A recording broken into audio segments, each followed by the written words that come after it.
Prophet Pastor Jesse. We thank the prophet Pastor Jesse. Together with his wife. And your daughter. And the servants of God you walked with. All those are prophets as well. They have said that they are going to get so much revelations about us. And they have started already. But mostly, he has the word of God. Amen. The day we met, he just started speaking the word of God. He preached to me and we were two of us. He spoke the word of God. I don't know where he was coming from, but perhaps he was coming from some prayer somewhere. The day we met, he had so much glory in him. And he started preaching to me. And I was so blessed. I was so blessed at that instant. May God bless you. And I love you. May God be faithful to you. Please love him so that you may hear the word of God from him. We are going to feed you in this conference. We have started feeding you. He is speaking about a woman and the factory God put in us.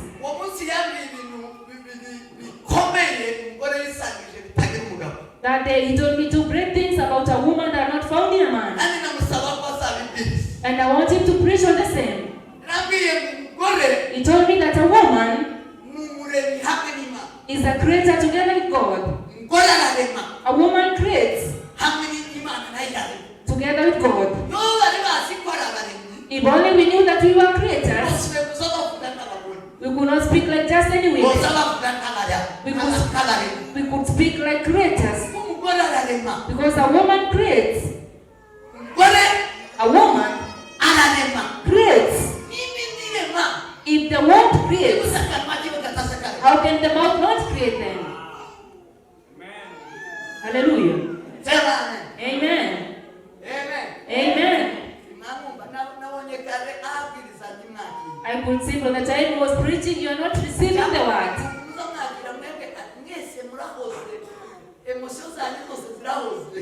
All our emotions are so cold. So cold.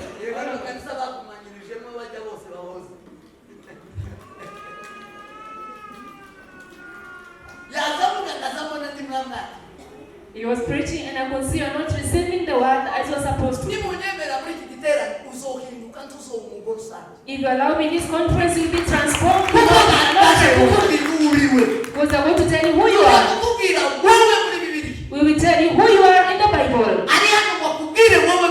He is here to tell you you are in the Bible. So that you don't take yourself as any other woman. And not any girl that is passing by the road. Take yourself as a creator. And then transform your homes, your husbands, and everything around you. When you told me about this conference, and I met with the servant of God, told me about a woman, I started doing my research. I have about 20 things a woman is supposed to do in her home. And they transform their homes completely. But I was wondering, is there a woman who can do this in this church? It is the same problem I have today. Is it person who can hear this and be transformed?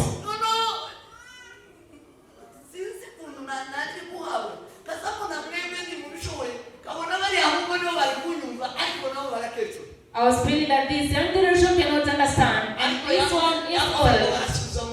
But I said I shall be re-energized. Amen. Amen. Amen. When you receive that power, that strength, you are creators together with God. Tell your neighbor you are a creator. You are a creator. You and God create together. Amen. The image of a child is in your womb. It is you who gives a child a form. It is you who gives them a form, a child. And you bring them to the world. And he told me you are a creator together with God. Amen. The second thing he told me, that is special to women. Told me the Holy Spirit is called a helper. The Holy Spirit is a helper.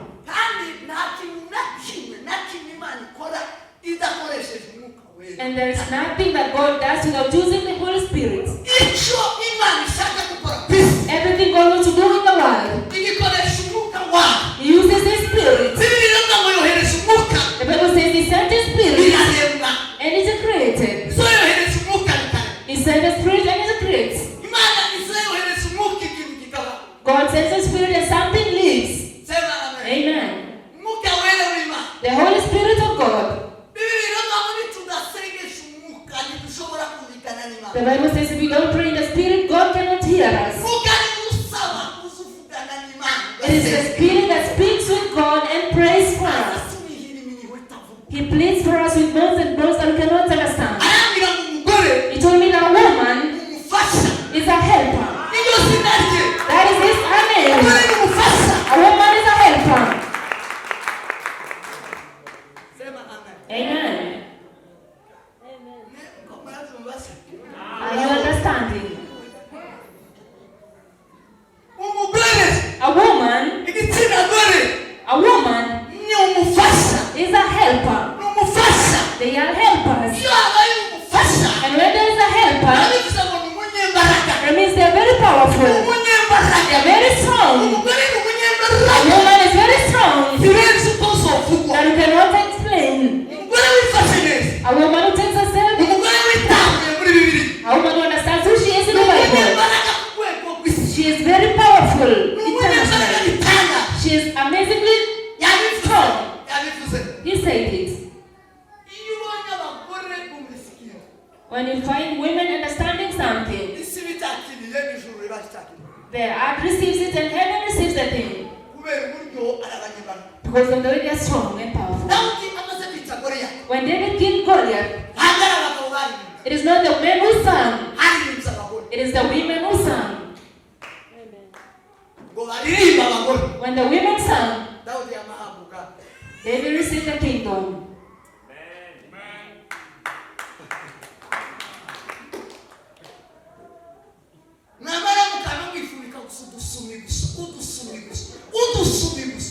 And then you just cover yourselves in your scarves.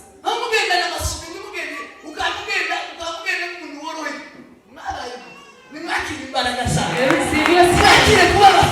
Receive to be helpers. Help when you pass by. Speak strongly. And stand properly. Sit properly. Because you are very powerful. You are a helper. You are a helper to your children and to your home. You are a helper to your man. You are a helper to the church. You are a helper to the nation. You are a helper. You are a helper. You are a helper. You are a helper. You are a helper. Hallelujah. Jesus said, don't worry in your heart. I'm not leaving you alone. I'm going to send you a helper. I will send you a helper. He told us, God says it is not good for man to be alone. I'm going to give you a helper.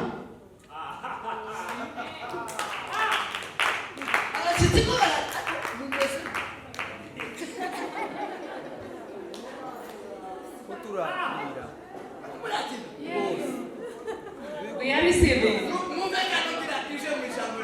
Listen to this one thing and then we go to the word.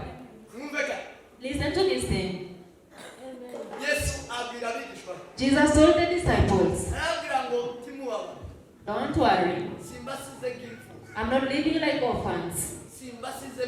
I'm not leaving you alone. I'm going, but I'll send you a helper. God, He says this. It is not good to be alone. I'll send you a helper.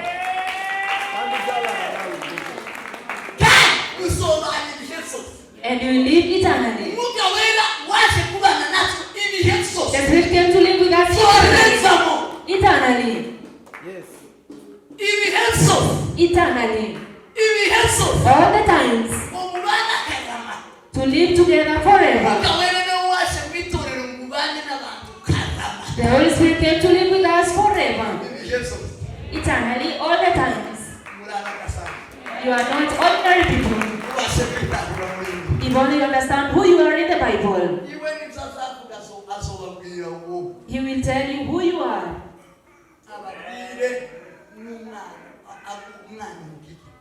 And the child you bear.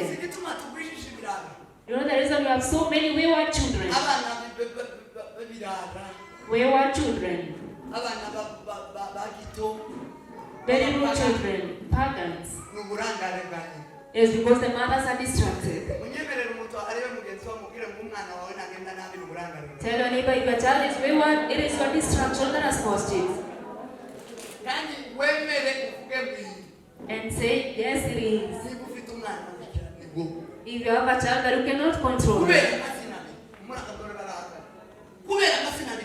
because of two names you have, you are a creator and a helper. What is so hard for you to do and to perfect in your home? Which woman will be unable to control the husband?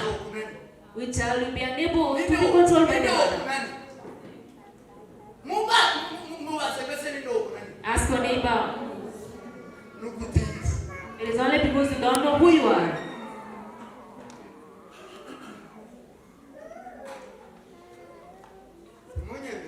Allow me.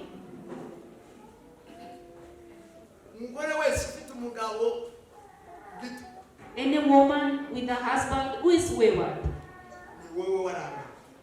it is your distraction that has caused it. You're denying what I'm telling you. You deny the word of God. You deny the word of God. Accept your weakness and then wear your strength.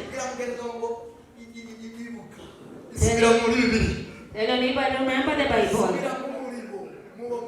Go back to who you are. Who you are supposed to be. You are creators and be helpers. Nothing is so hard for the Holy Spirit to do. Nothing is so hard for God to do. Then how is it impossible for you to do something? This is your weakness. How are they so hard to control? How are you unable to control them? Who am I speaking to? I'm speaking to women. How are they so hard to control? Say, I didn't know. We didn't know. And now that you know, tell your neighbor things are transforming. Amen. Tell your neighbor that things change. And things be transformed. I'm going to speak with you. What I was given. I'll speak to you about a home. A family. A home or a family that works for God. Always a family that works for God. A family that enters into God.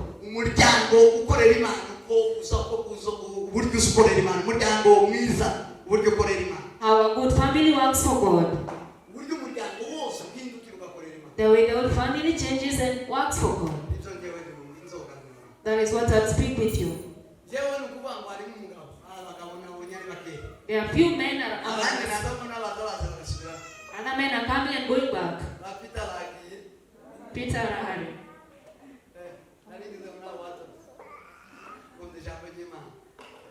Peter loves the word of God.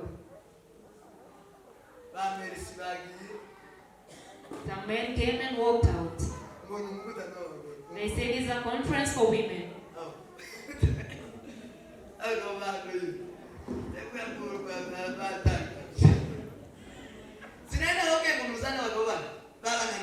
I told you to bring your husbands.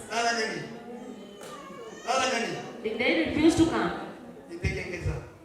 this is a weakness. Yesterday night I told my wife. Yesterday she didn't come. And I told her, you have lost so much. How did you come to church? And she told me she'll come today. Now she's here. We thank God.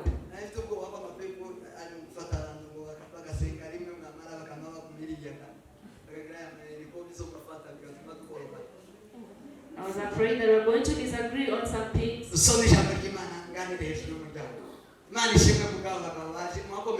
Clap for the visitors who came today, and we thank God for them. I'll speak about a family. A family is a husband and a wife that are blessed to have children. When they are blessed, they have things. There is a family. I'll speak about a family that works together to work for God. How does this happen? How do they agree? How does this happen?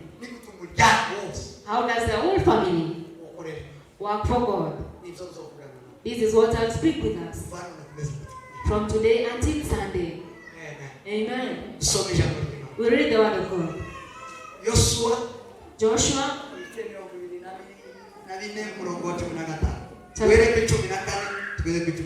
chapter 24 and verse 14 to 15. Joshua.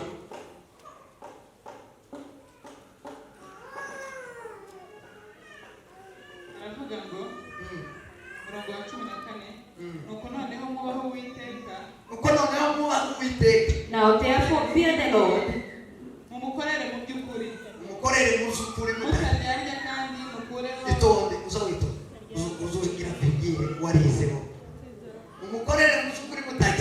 And serve him in sincerity and in faithfulness.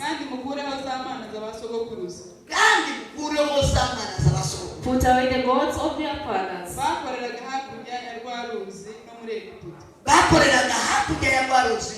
Which they served beyond the river and in Egypt. And serve the Lord.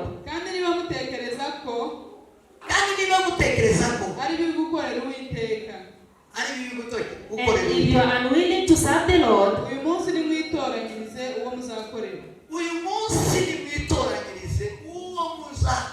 choose this day whom you are going to serve.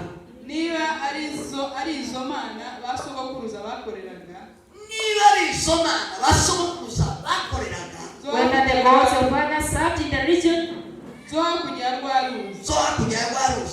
the river,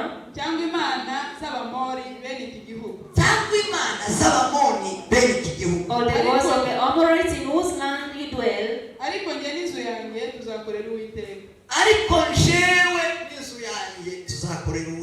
but as for me and my house, we will serve the Lord. Amen. We read again Psalms 127, verse 1. Psalms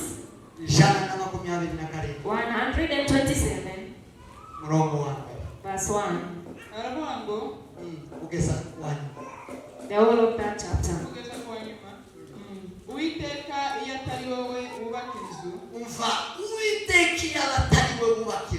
Unless the Lord builds the house,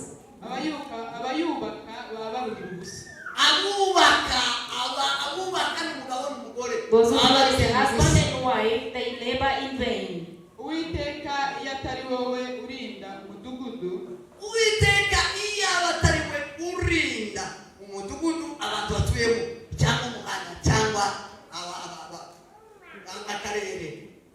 Unless the Lord watches over the city,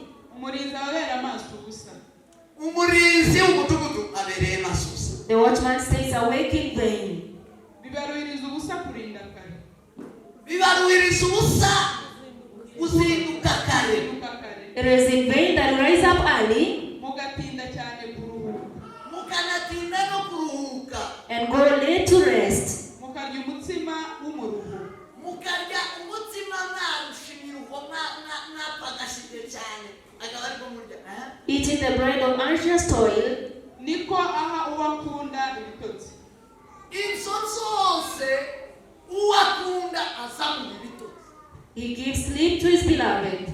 Dore abana ni umwanda uturuka ku Uwiteka. Umva abana ni umwanda n'umubisha uturuka ku Uwiteka. Children are heritage from the Lord. Imbuto zinda nizo ngororano atanga. Imbuto z'omunda nizo ngororano Uwiteka ashaka. The fruit of the womb are reward. Nk'uko imyambi yo mu ntoki z'intwari, Uko imyambi yo mu ntoki z'intwari, niko abana Like arrows in the hand of a warrior, niko abana bo mu busore bamera. niko abana bo mu buto basabana. and the sons of one's youth. Hahirwa ufite ikirimba kimuzuye. Hari umugore wemeye kuba factory. Happy is the woman who has accepted to be a factory.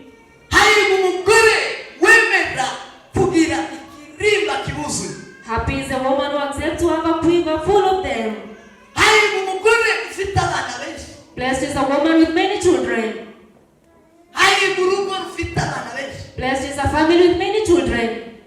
Ryo ni ijambo ry'Imana. This is the word of God. Abameze batyo ntibazakorwa n'isoni.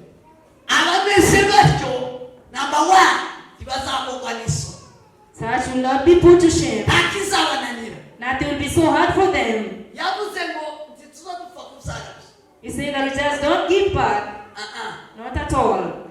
Tuzara We give birth abagiye gukora ibikomeye. things that people that are going to do great things. Tuzara We deliver abakomeye.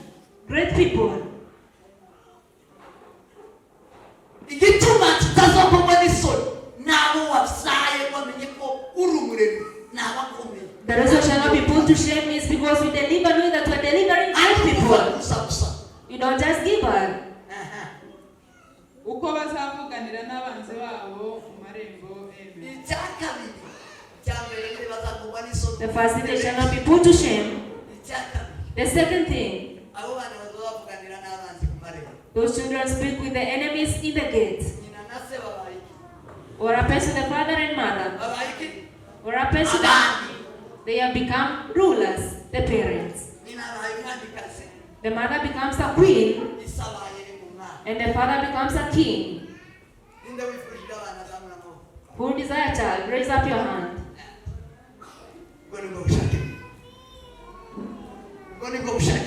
This is the will of God. And receive the word of God. Receive the word of God. Amen. Amen. I thank God for this family in this church.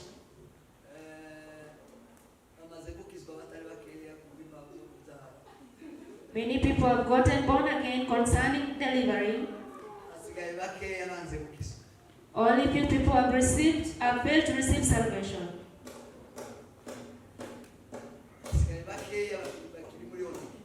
Only few people are using family planning. But I thank God for those that have been saved.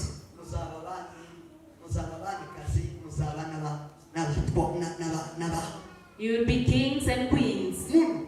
In this church, we have many kings and queens. We have queens and kings. Amen. Amen. Amen.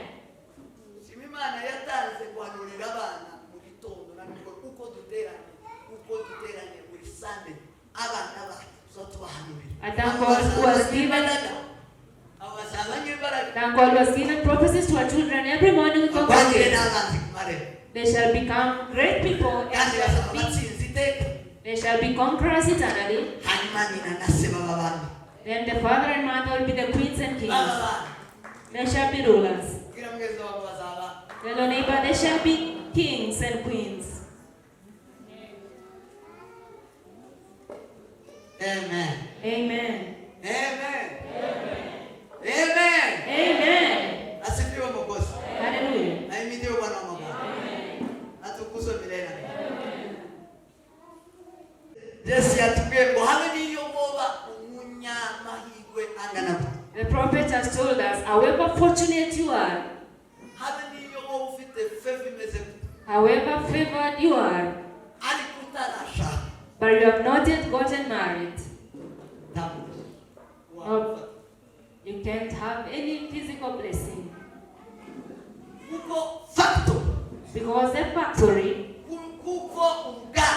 that factory that perfects everything you have is a woman, and you have no wife. How will you perfect your things without a wife?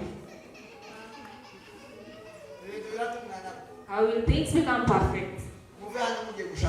When you leave this conference, look for women, marry. Go get married. Go look for a wife. Amen. Amen. Amen. Hallelujah. Asifiwe Mwokozi. Amen. Ahimidiwe Bwana wa mabwana. Abagore bashatse bakiri batoya mushama kweli. Women who got married at a young age, raise up your hands. Bakiri batoya mushama kweli. For the women who got married at a young age, if you have children, raise up your hands. You are blessed. You are blessed. This is what the Bible says. This is what the Bible says.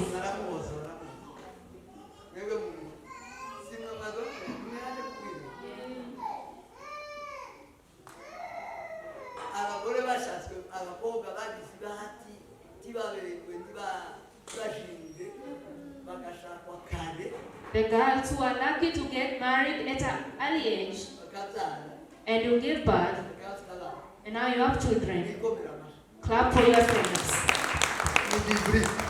It is the Bible. Amen.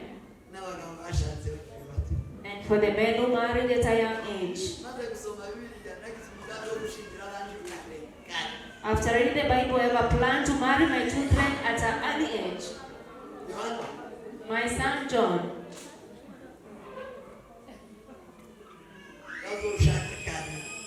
he will get married very young.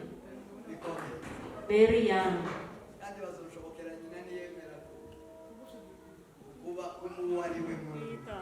This will be possible if the mother becomes who she's supposed to be biblically.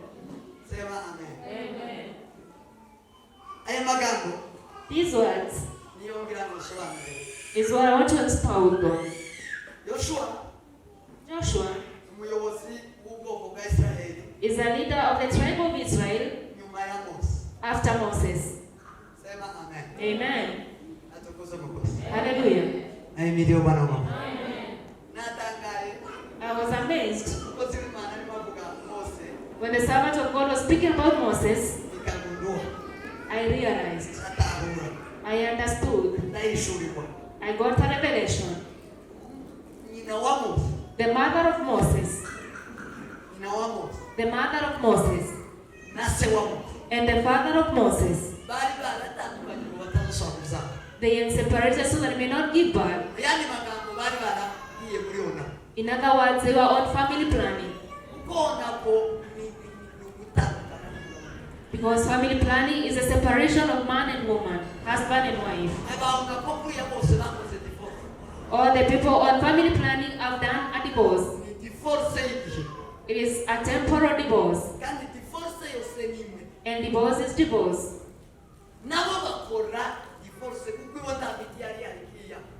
Back then there were no family planning pills. So they say because of the slavery and bondage, because of the lifestyle they were living, and eternally family planning comes because of life. When people fear life, when people fear development, when people fear the times they are living in, They think about reducing their reproduction rate. When the world fears the times they are living in, the people in the world think about reducing the number of people.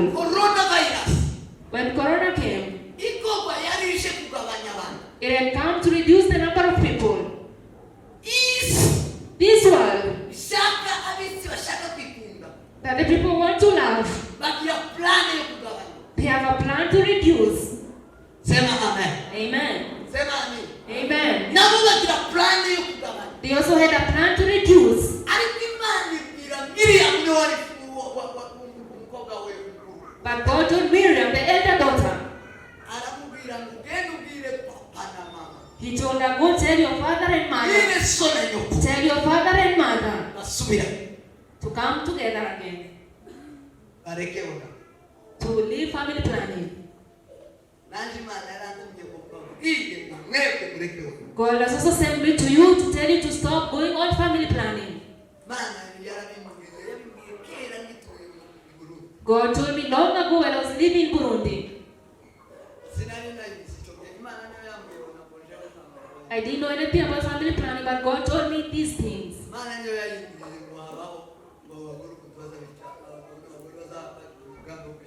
God told me how men and women have a plan to kill babies. And He told me all these are going to be punished. God told me this piece of news. In prophecy, I also speak with God one-on-one. Amen. God told them to come back together. And it's that day that they gave birth to Moses. They conceived Moses. This is the man they were going to kill. Think about Moses.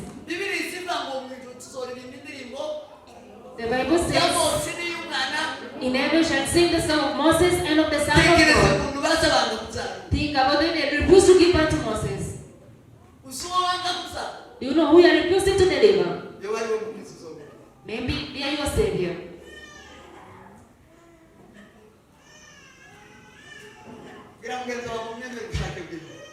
Tell your neighbor, learn the will of God.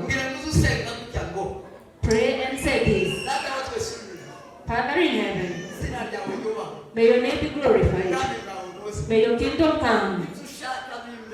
Everything you want, let it be upon me, as it is in heaven.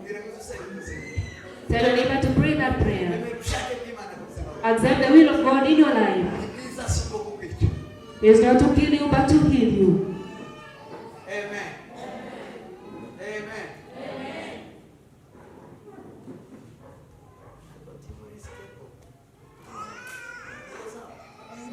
Are we okay?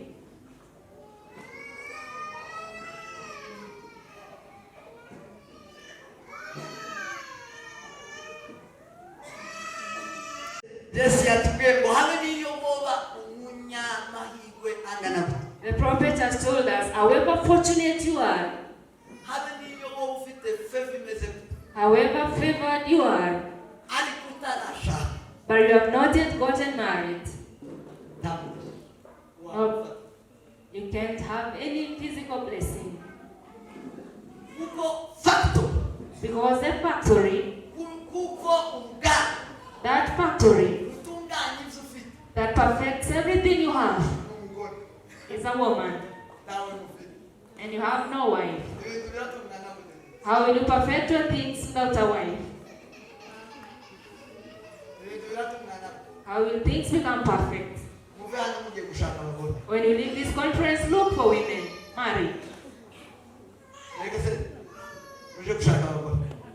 Go get married. Go look for a wife. Amen. Amen. Amen. Hallelujah. Amen.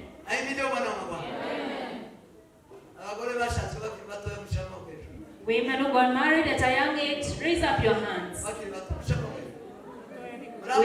For the women who got married at a young age, if you have children, raise up your hands. You are blessed. You are blessed. This is what the Bible says. This is what the Bible says.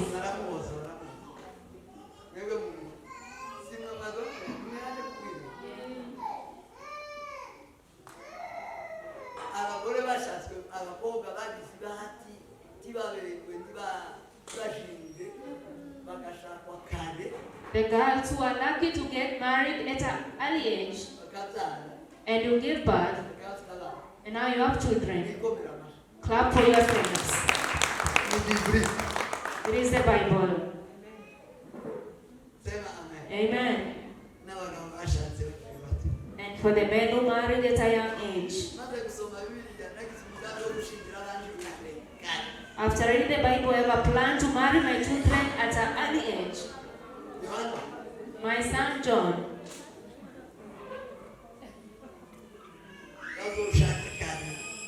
He will get married very young. Very young.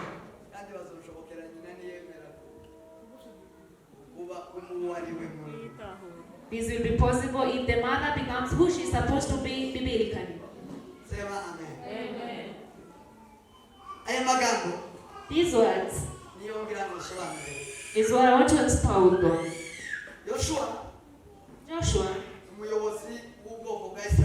is a leader of the tribe of Israel after Moses. Amen. Hallelujah. Amen. I was amazed when the servant of God was speaking about Moses. I realized, I understood, I got a revelation. The mother of Moses, and the father of Moses, they are separated so that they may not give birth. In other words, they were on family planning. Because family planning is a separation of man and woman, husband and wife. All the people on family planning have done a divorce. It is a temporal divorce. And divorce is divorce.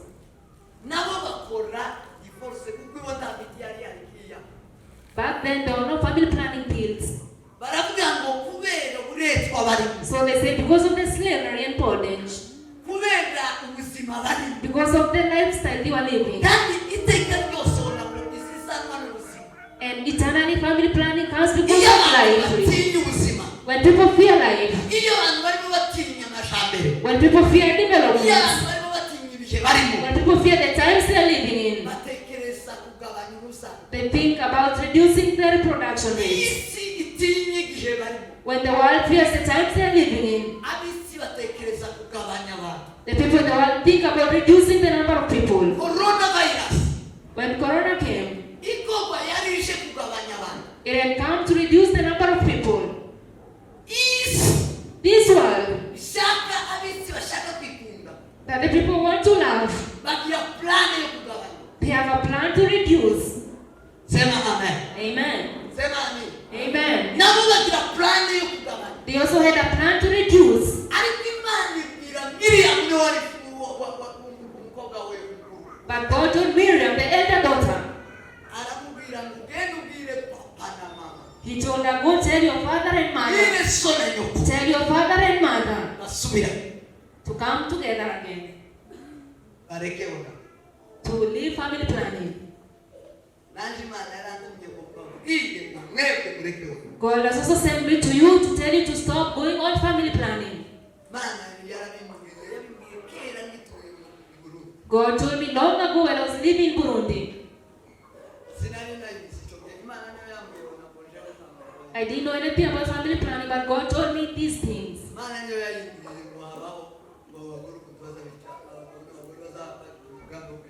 God told me how men and women have a plan to kill babies.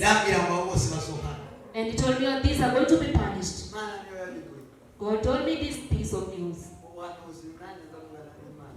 In prophecy, I also speak with God one-on-one. Amen. God told them to come back together.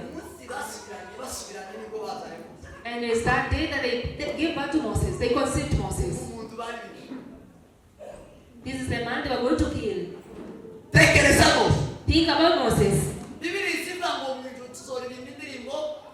The Bible says, in heaven shall sing the song of Moses and of the Son of God. Think about it, they refused to give birth to Moses. Do you know who you are refusing to deliver? Yo wali w'umukristo zo. Maybe they are your savior.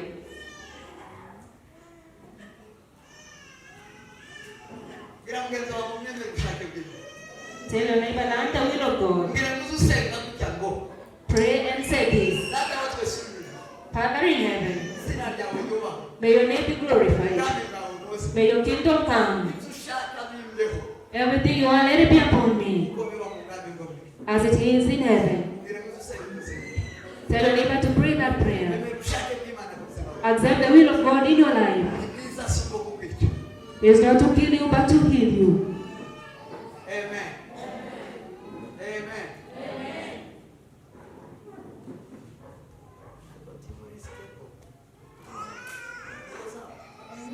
Are we okay?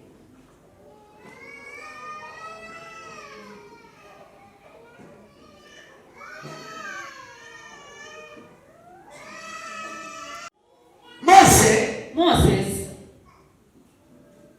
ashorera ubwoko bwa Isirayeli brought the tribe of Israel kubera umugambi Imana yamufiteho. because of the plan God had for him. Nyina asamye inda ya Mose When the mother conceived Moses, yamenye ko agomba kumurema she knew that she was supposed to create him amubwira udasanzwe. and make him an extraordinary man. Umwana wanje She said, my son ntibazomwica. will not be killed. Hariho plan yo kwica abana There was a plan to kill all the male children. abana b'abahungu ngo bibe. All the male children were to be killed.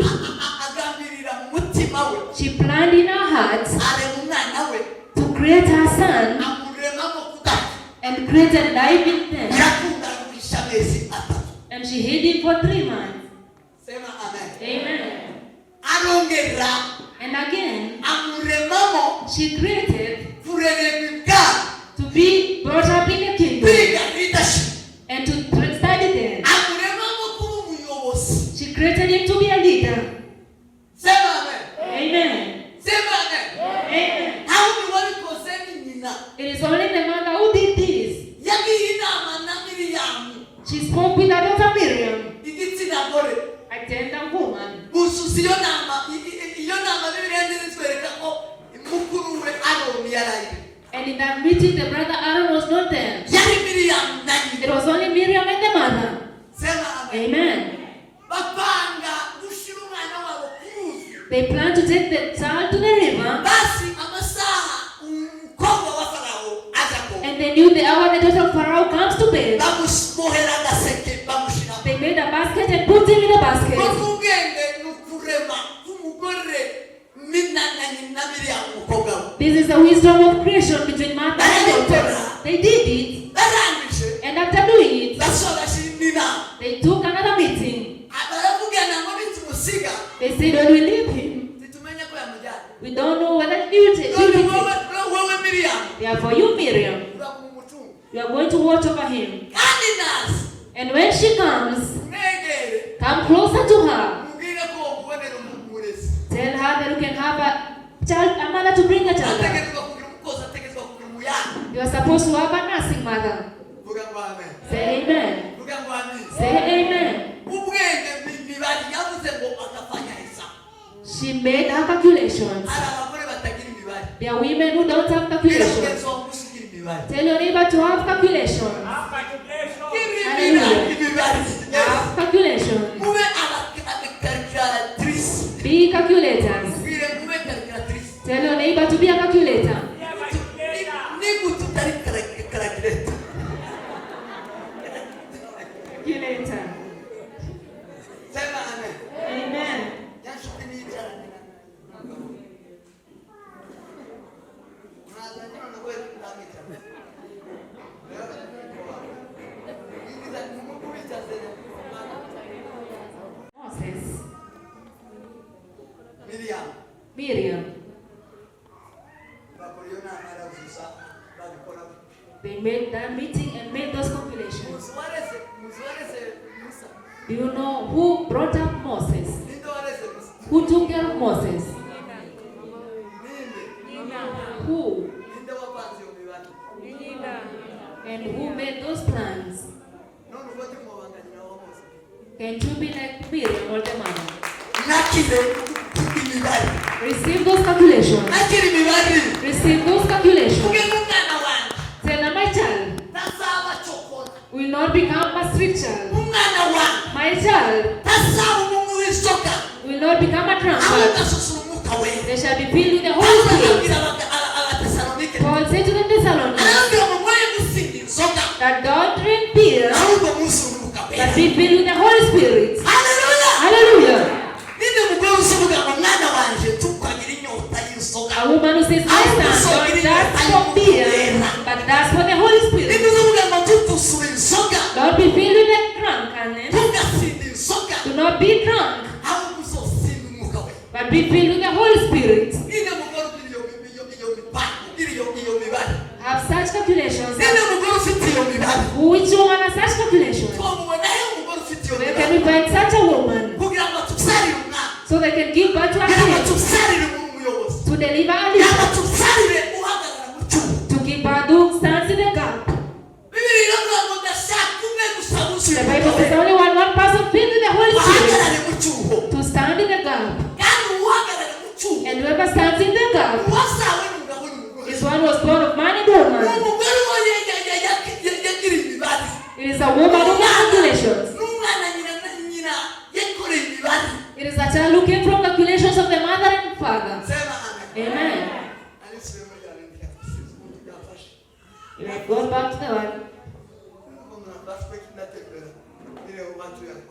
This is what the prophet taught us. Amen. Amen.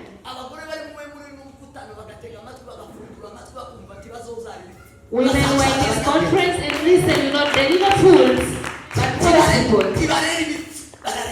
You are not going to create fools, but wise people. You are not going to bring fools, but great people. Amen. Amen.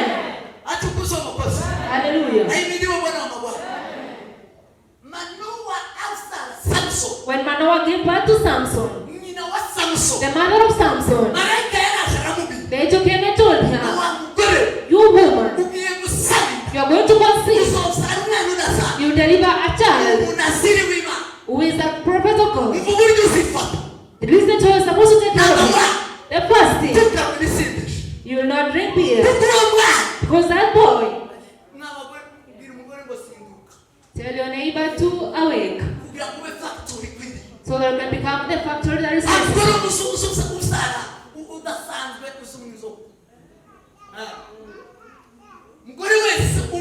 Any woman who drinks beer does not give birth to a special child.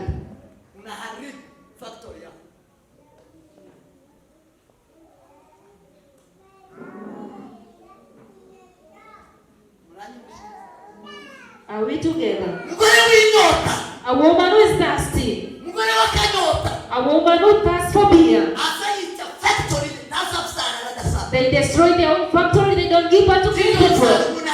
They cannot give birth to a Nazarene. They cannot give birth to an extraordinary child. He said, you're going to conceive.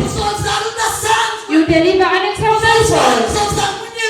A very strong man who is going to conquer the tribe. A person is going to save the tribe of Israel. You will deliver a savior. And because of that reason, take care of your pregnancy. It's not normal. Take care of your womb. Take care of your womb. It's not ordinary. Which women have such plans? Who know the fruits of their wombs are not ordinary people. That will make them keep away from beer. That will make them keep away from drunkenness. Where can we find these women? Where can we find such? Where can we find these women? Where can we find such? Which woman is ready to deliver a special child? Why can't you deliver a person with save my tribe? Why can't your tribe?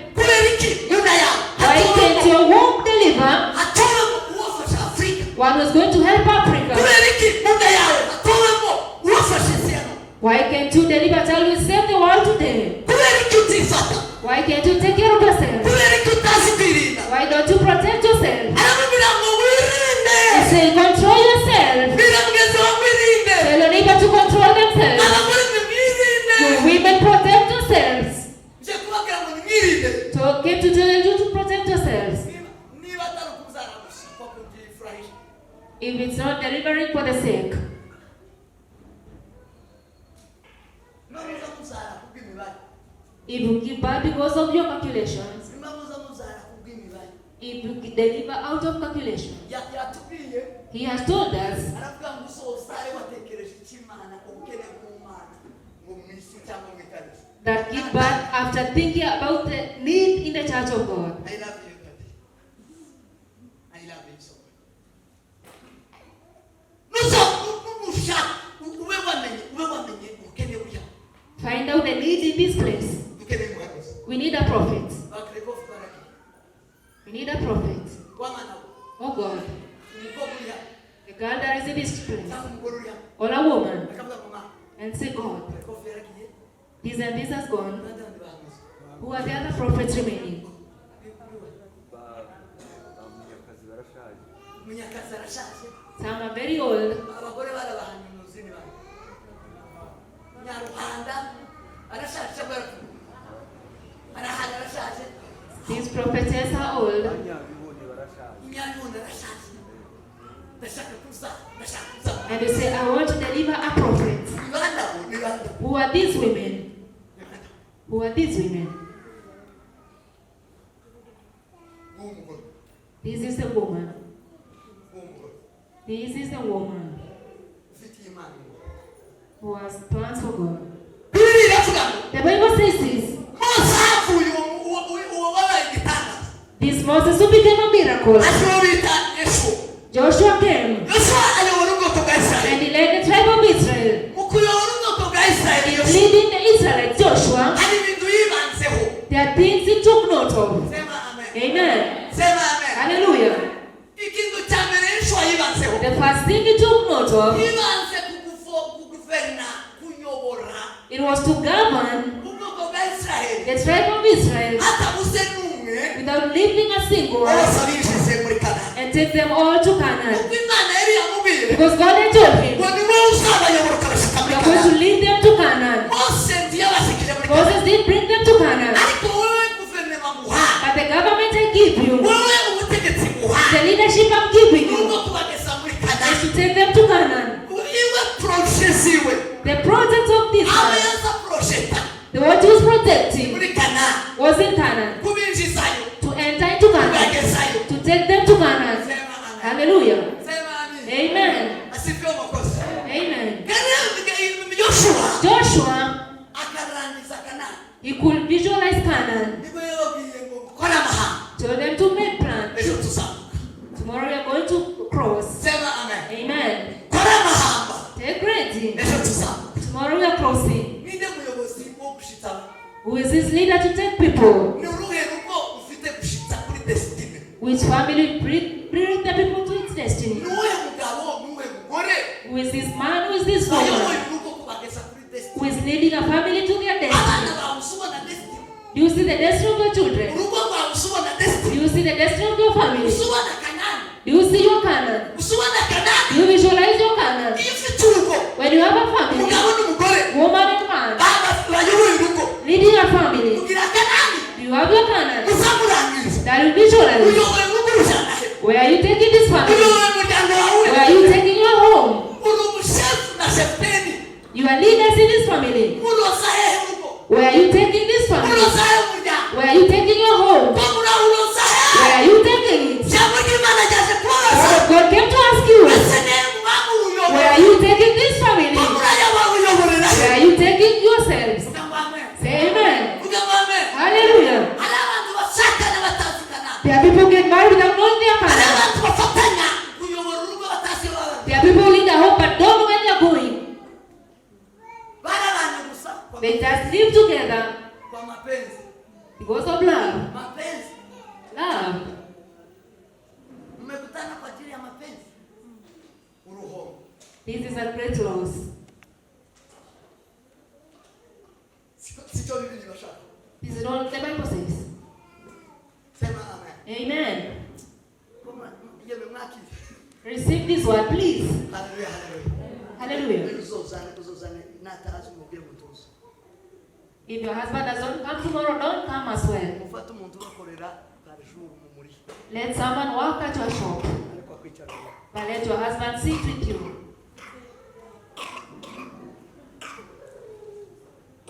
Ninde undi muyobozi w'abana? Who is the leader of the women? Who is another leader? Joshua is a savior. He was to save his family. Umuryango.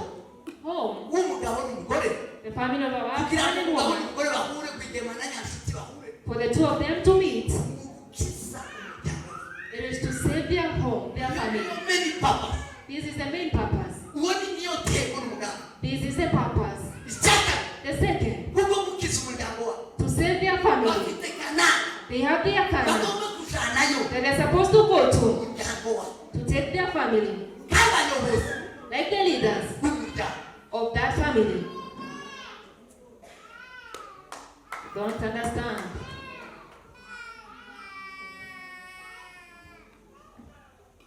Sema amen. Sema amen. Mwezire. Imbaruwa.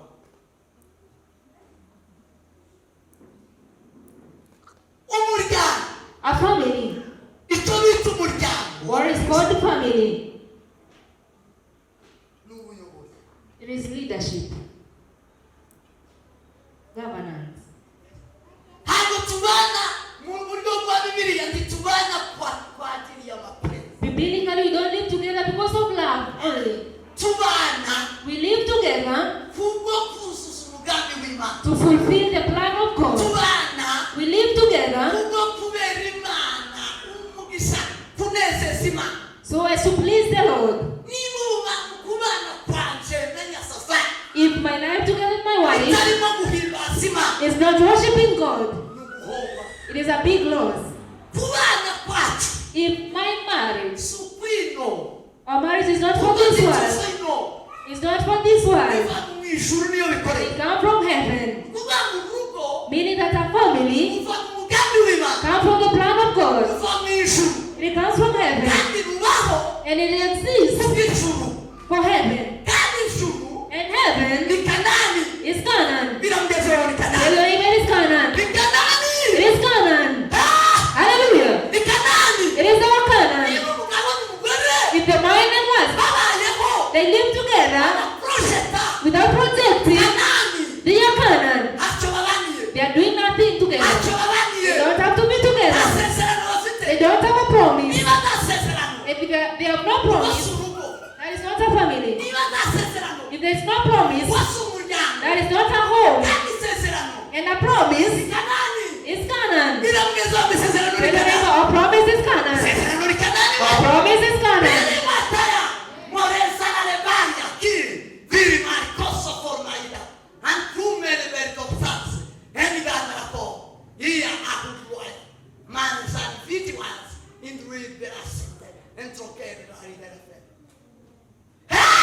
Hallelujah.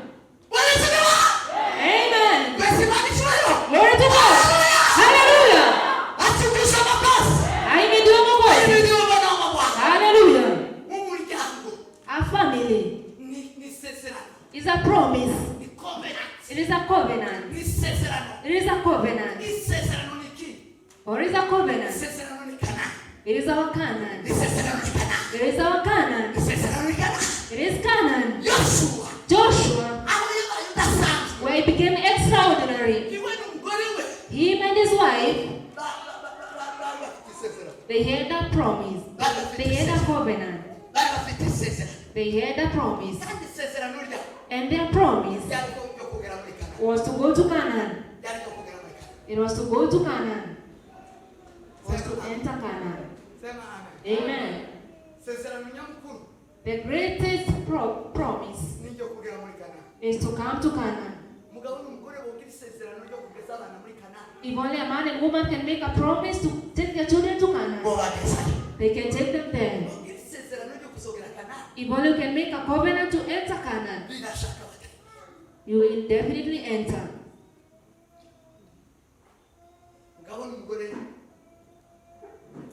A man and a woman. Joshua and the governance. It was protecting Canaan. The second thing. Joshua. He had to tell people the plan of God. As a family.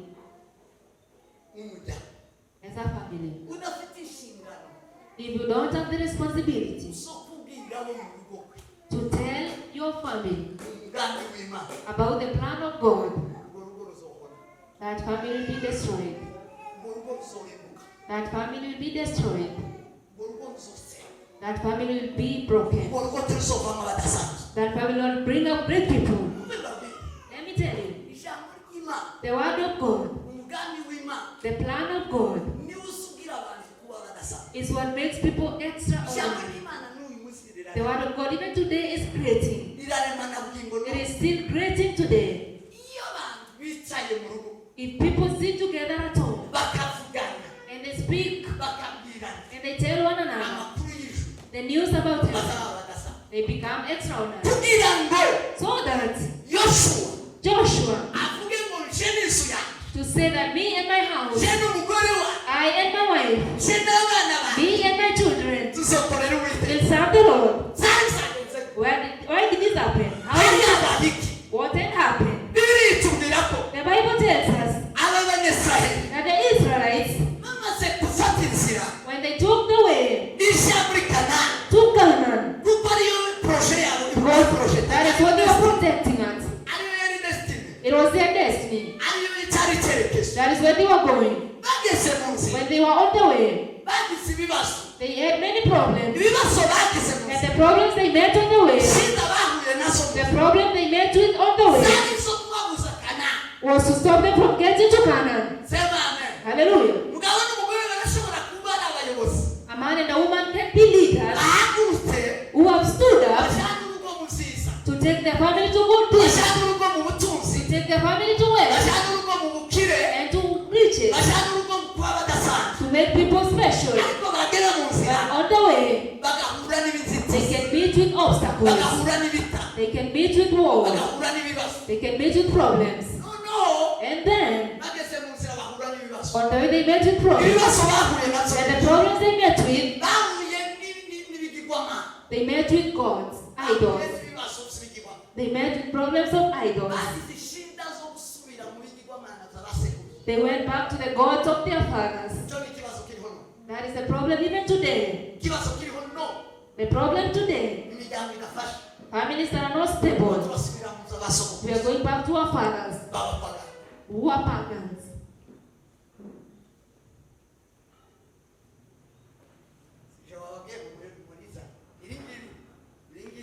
These words, those who proposed these words, I will teach you, you go back in peace. The Spirit has confirmed that I'm supposed to tell you these things. The problem you have today about families who don't have special people. We are going to bring up people who are going to bring up together. People who are the same, without any special person. It's because we are going back to our fathers. Are you not seeing these things happening? Are you not witnessing these things? Are you not witnessing these things? The eyes are closed and the ears are blocked. You don't understand. He called the tribe of Israel because of the obstacles on the way. About people going back outside, people going back to the idols of their fathers. People going back to idols.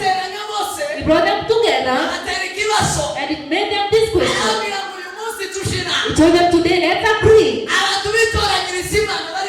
People are going to choose the God they are going to serve. If it is the God of our fathers beyond the river, because they can sit among you. bringing the idols from beyond the river. You're bringing the idols of your father. Today they are building homes and they bring their grandfathers. There is such a great loss for you.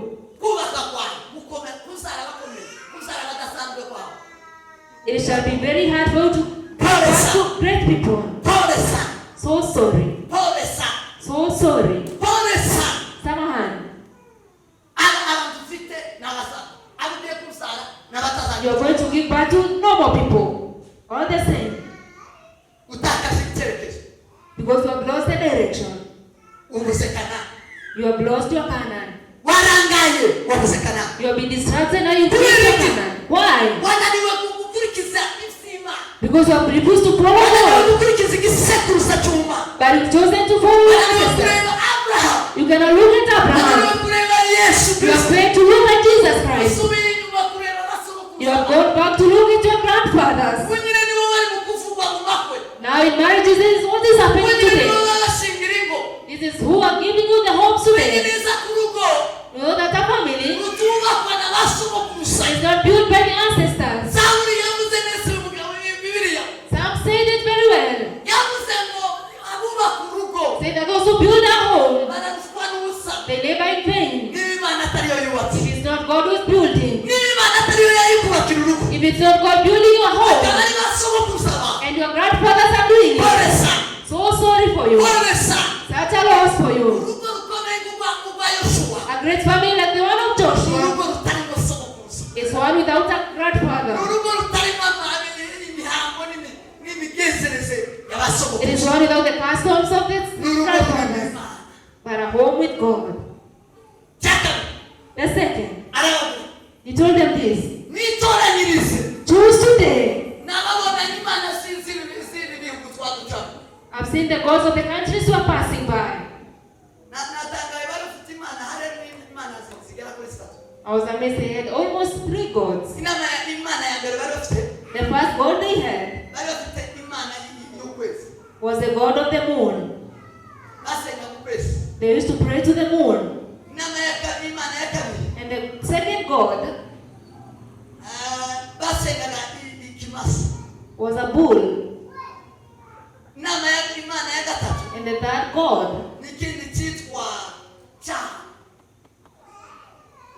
was that one.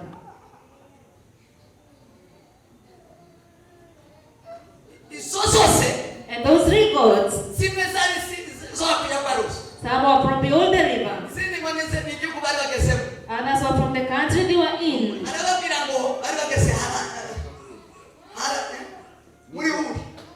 They were at Ur.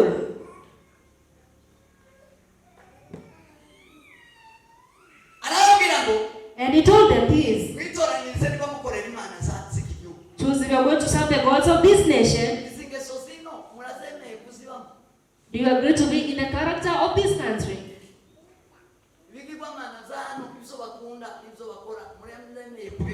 You have accepted to serve the gods of this country and make it a lively. What is God in the first place? Maybe you don't know God. Many people think that the idols were long gone, are long gone. This is what many people know. Even today the idols exist and they are still being worshipped. If your hands, your job, if you hope in your hands, that is your God. In your work. If doing business, if you think that if you don't work you can't live, that is your God. For those who are selling protectors, these are their gods. If it's a banana, that is your God. That thing you hope in, that you think it's the one that makes you to survive, that is your God. When they go to that nation, they love those things that make them survive. And he told them to choose today. If you are going to serve these gods, and eternally, the God you serve is the one you do every other time. That is your God. niba ari akazi kakubase If it is your job that has bothered iyo ni you, imana yawe. that is your God. Niba ari umwana wawe If it is your child, iyo ni imana yawe. that is your God. Sema amen. Hallelujah. Sema amen. Amen. iyo ni imana yawe. That is your God. arababwira ngo iki gihugu nacyo kirimo ibigirwamana. He told them this nation has many idols. Kenya irimo ibigirwamana. There are so many idols in this place. Kenya irimo ibigirwamana. There are so many idols. as well. Birabwira ngo irimo ibigirwamana. Tell your neighbor, Kenya has idols. irimo ibigirwamana. There are so many gods in this country. bitoranyiriza iyo muri gukora. So choose the one you're going to serve. bamara arasohora aravuga ati And then he said another thing. ariko hariho imana ya Israel. That is the God of iyo Israel. mana ya Israel The God of Israel niyo yavuze. is the one who said, Ariko imana ya Israel say the God of Israel, ngo twari muri Egiputa. we were in Egypt. turi mu buretwa. We were in slavery. ngo tudukurayo. And then he took us from that place. ishorerwe na Mose.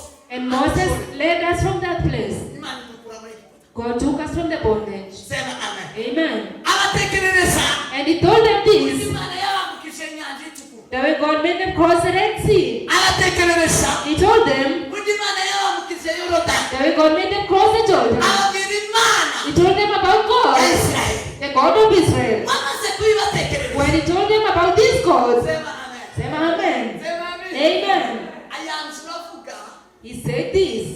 agira conclusion. He made a conclusion. aravuga ngo jewe He said, me, jewe n'inzu yanjye. me and my house, jewe n'umugore wawe. I and my wife, jewe n'umwana wawe. I and my child tuzokorera iyo mana. will serve the Lord. kubera iki we yari agifite iyo mana. Why did he have the same God? Sema amen. Amen.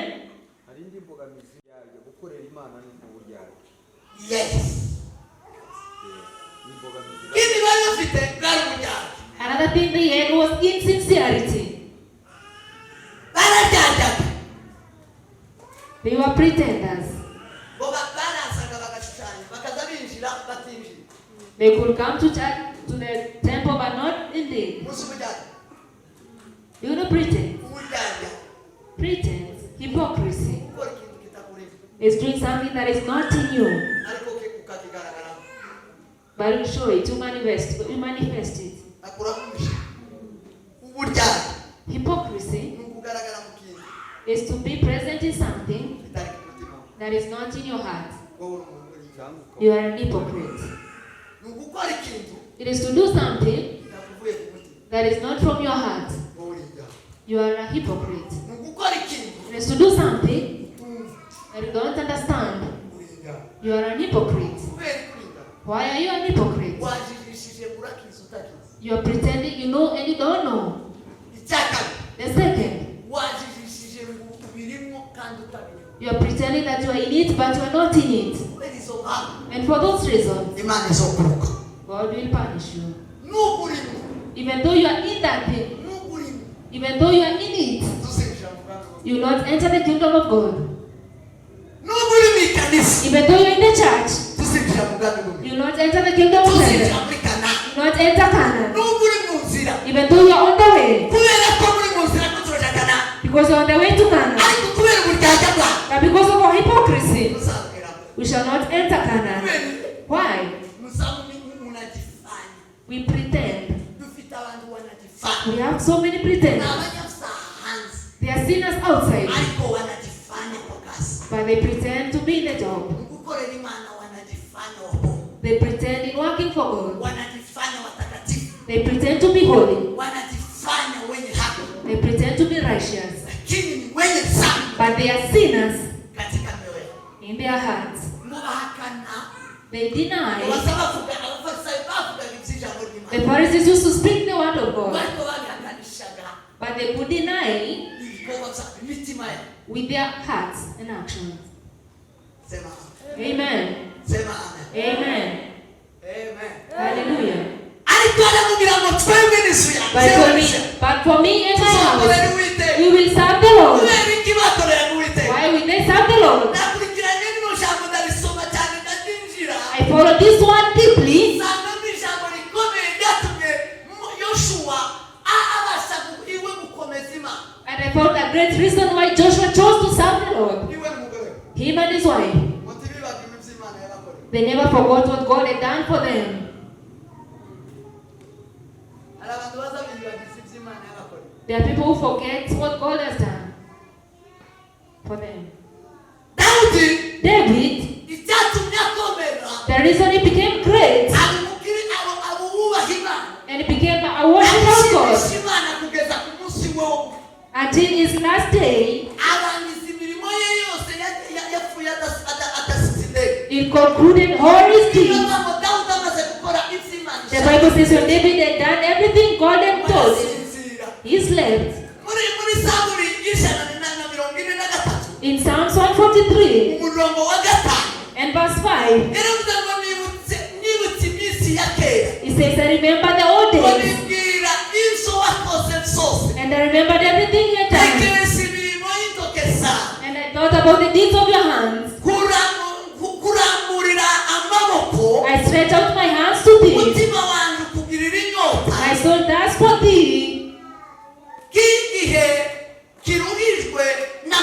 like a parched land.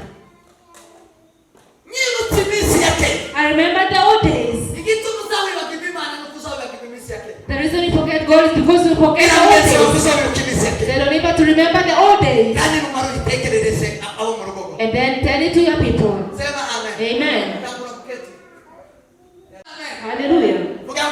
Amen. Amen. Amen. Hallelujah. Amen. You know the reason people are strengthened. They remember the old days. They remember the old days. Yesterday they told us that God is who created us in our mother's womb.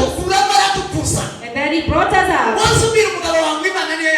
Tell your neighbor it is God who brought me. Tell your wife it is God who brought me. Tell your children my God took me from my mother's womb. When I remember the old days, I meditated on everything you've done. What these people tell others what God has done. Do you fear to tell people what God has done for you? You don't tell your husband I was suffering from asthma. Or maybe I was sick. You tell your you don't tell your husband that things happen to you. And there are so many people. And you love me. And so many hated me. I remember things of the old days. Glory to God. Hallelujah. Hallelujah. You then told your children, my child, I saw you after 4 or 5 years of barrenness. And tell them what God has done. How can you become great people? And you don't tell them like your father used to hate me. But what God has done. The deeds of the Lord God has done. This is what strengthened Joshua.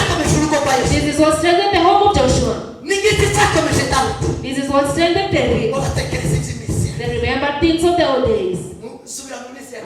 Go back to the old days. Go back to the things of the old. Nothing strengthens a home. A home grows from one category to another. From one life to another livelihood. They come from one step to another. When you remember the old days. When I remember the old days. I remember the old days where I was. Tell them I was such a pagan. I was such a pagan, my wife. Tell them what God has done. Tell your children what God has done. Tell them about their life. Tell your husband what God has done in your life. This is what strengthened Joshua in his home. They could say the God who made us cross the Jordan, who made us cross the Red Sea, the God who gave us manna, the God who gave us manna, the God who gave us water in the wilderness. Is there nothing you can speak about God in your home sincerely? And for the old women, is there nothing you can tell your children about God? Is there nothing to say? Amen. Amen. Glory to Jesus. Hallelujah. Hallelujah.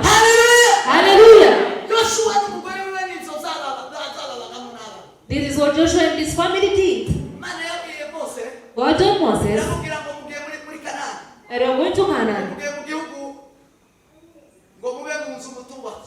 You are going to live in houses you didn't build.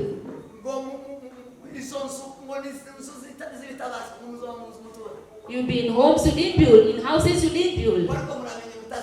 But please don't forget.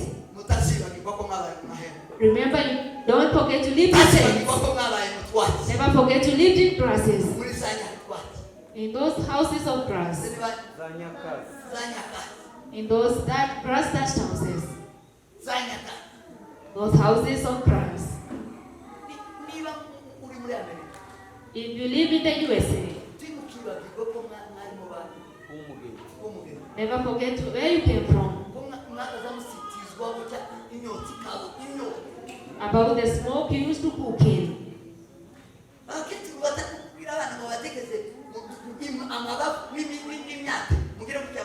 Women were not telling their children about their old days.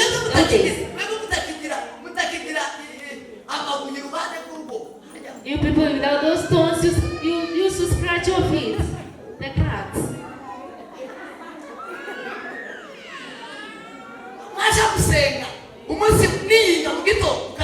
This is what you used to do every Sunday morning before you go to church.